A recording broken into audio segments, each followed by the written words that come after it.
Hey folks, so today I'm going to talk about the chess board, how to play chess for beginners who don't even know how exactly the layout is, what are the pieces on the chess board. So to begin with, today I will just discuss about the pieces on the chessboard and how they move on the chessboard.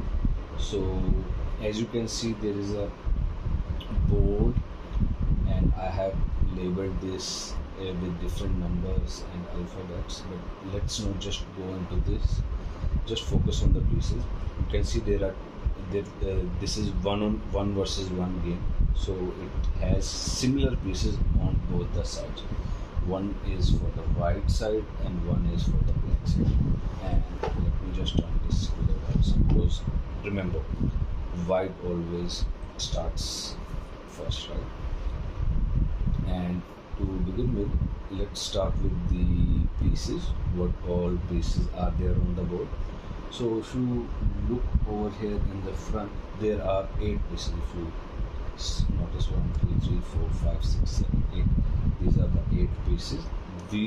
This piece is called pawn, and so there are 8 pawns on the single team on the single side and 8 pawns on the opponent's sides, right? So I'm not I will not talk about the opponent side. I will talk about on our side, right? So we have 8 pawns, 2 rooks, or we call these 2 rooks, 2 knights, 2 bishops, 1 queen, and 1 king. And these 2 are the most powerful pieces on the board. We will talk about the points and all those powerful techniques and how they move later on. But to give you, I think now you understand what are all these pieces are. But let me just repeat myself. So these all are pawns. We have 8 pawns on a single team or a single person on a single side. We have 8 pawns for white. Similarly, we have 8 pawns for black, right? So in total, each player will have 16 pieces: 8 pawns, 2 rooks, 2 knights, 2 bishops, and 1 queen and 1 king. Okay. Now we have talked about all the pieces that are on the board, and now let me talk about how the structure, how the layout is. If you look closely, you can see that the squares or the boxes are kind of opposite in every sense. One is black, then white, black, white, black, white, black, white, and same pattern follows on this. If we look into this, so we have 1, 2, 3, 4, 5, 6, 7, 8. Then we have 1, 2, 3, 4, 5, 6, 7, 8. So this whole board has approximately is exactly 64 boxes, right? And it includes 32 black and 32 white boxes. If you look into the box, and you can see that this whole layout has 64 boxes, 32 blacks and 32 whites. And this is one of the a tactical advantage we can use in later on, but you just have to note that there are 84 boxes, out of which 16 are already covered on the white player side, and 16 are covered by the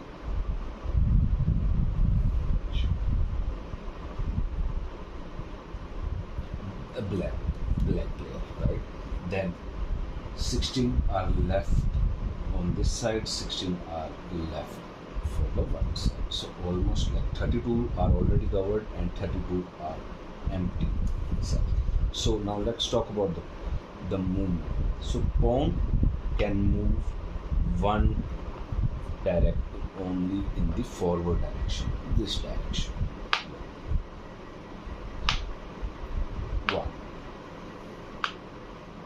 1. So I think you get the idea.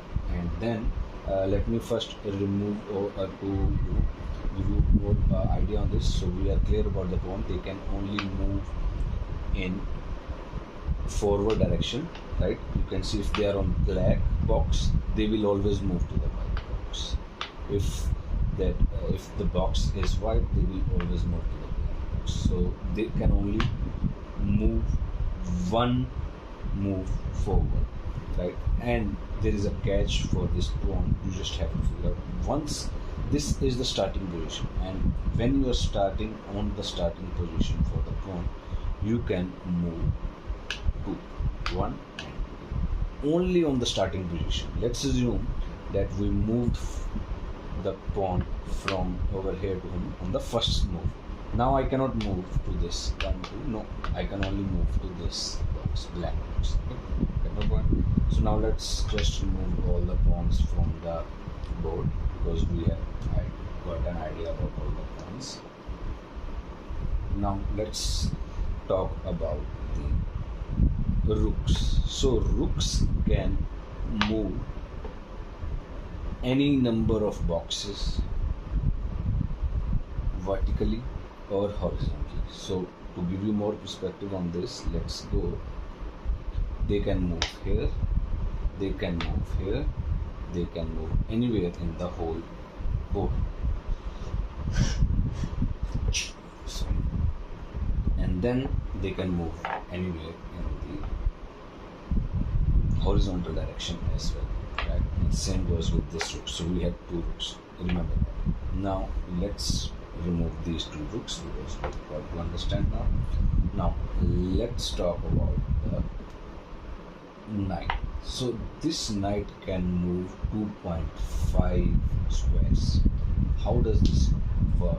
Let me grab this knight and move this to the center.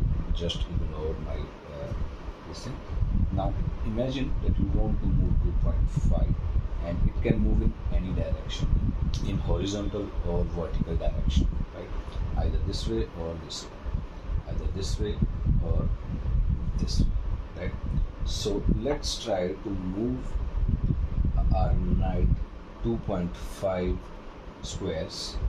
How can I move this knight into 2.5 squares? Is 1, 2, 1, 2, but this will be third.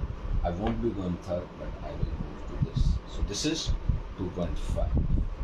Again, if let's assume I want to move this knight in the horizontal direction. I can move that 1, 2.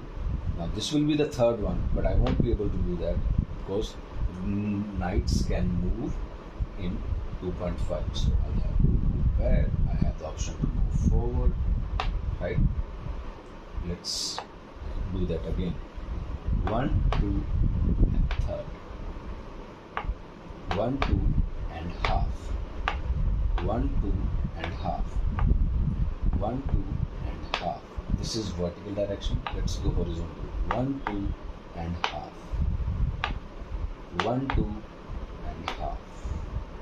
Let's go again. 1, 2, and half. 1, 2, and half. So to give you more perspective on this, this knight can only be seated from over here to this. If this knight is on white piece, that means the next square will always be black. You move in any direction. You see, 1, 2, 3. I can move over here from this to this. I can move from here to here. Let's say this. I can move here to here. This. I can move here to here. This. I can move here to here. This. So it's kind of a circular direction. It can move from, let's say, this, and this over here.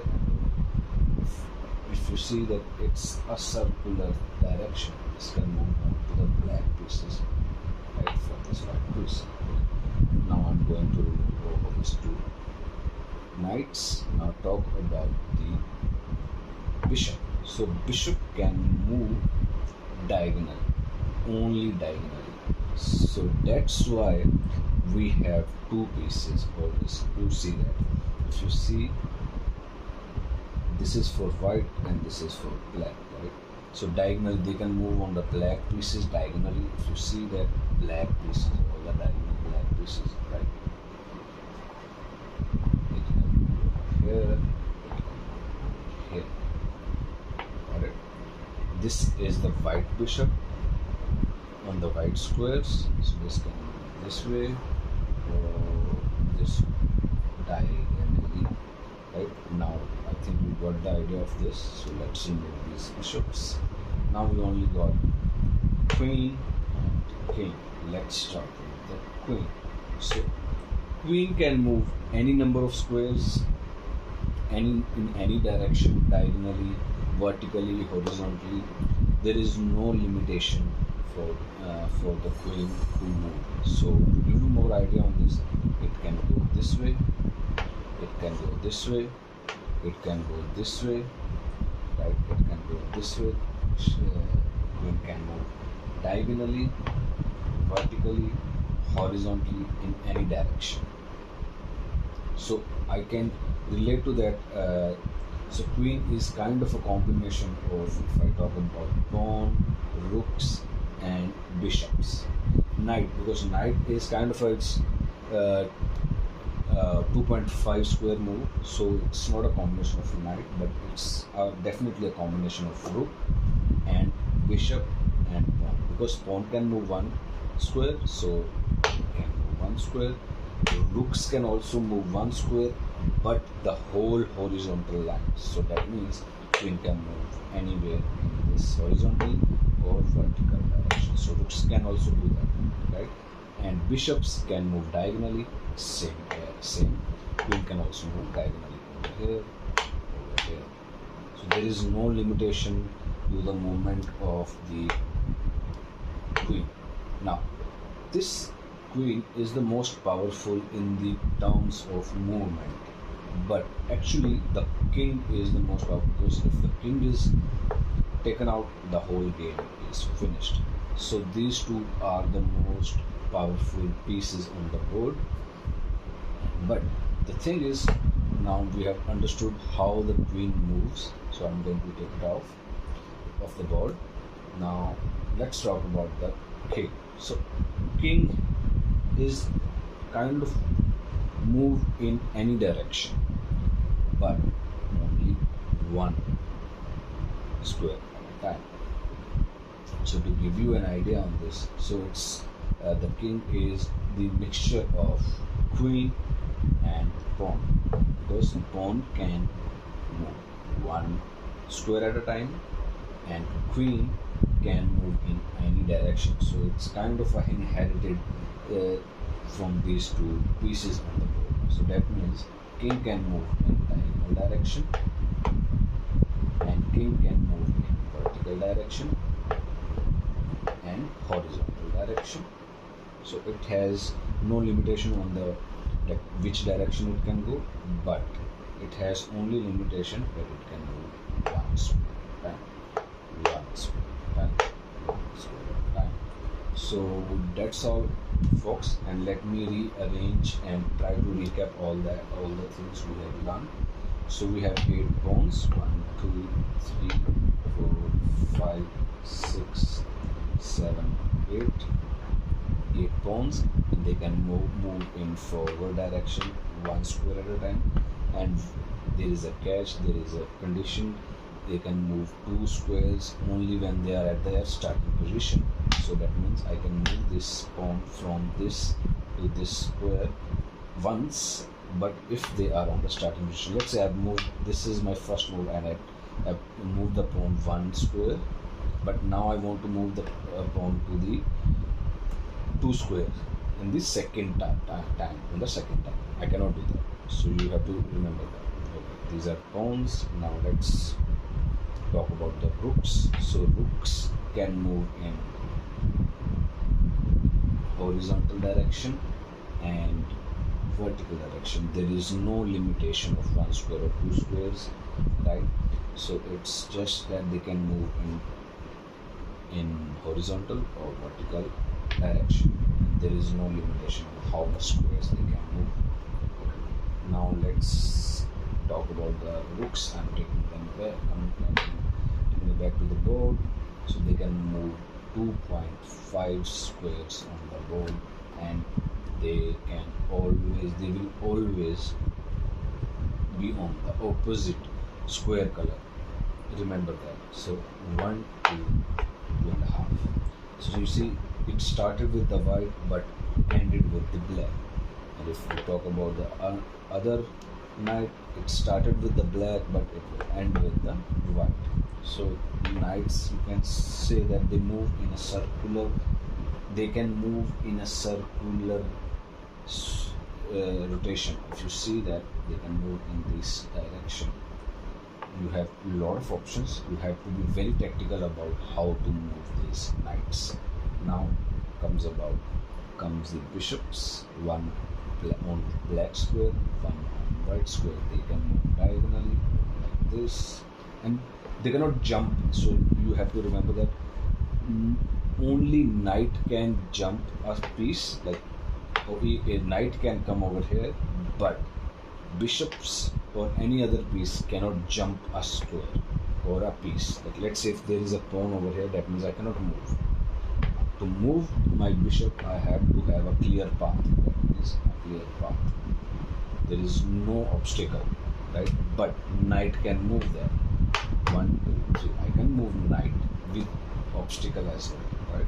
So that's you have to remember. Now, queen also cannot move while there is an obstacle lying or there is my own piece on the board. Let's say if I want to move my queen diagonally, I cannot, because there is a white pawn which is my piece. I cannot move in either direction. So to move my queen, I have to have a clear path. I have to have clear squares, right?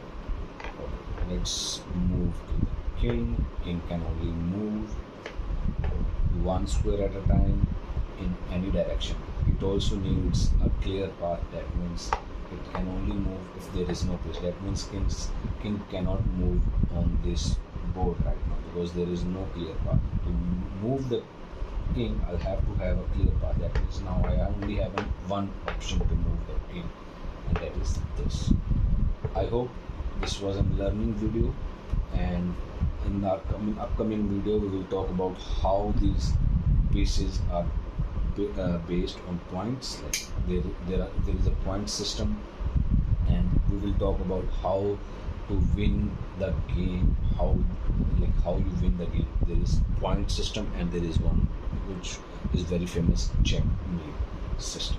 You can checkmate your opponent's king to win the game, or there is time-based system we will talk about in the upcoming video. Thank you for watching.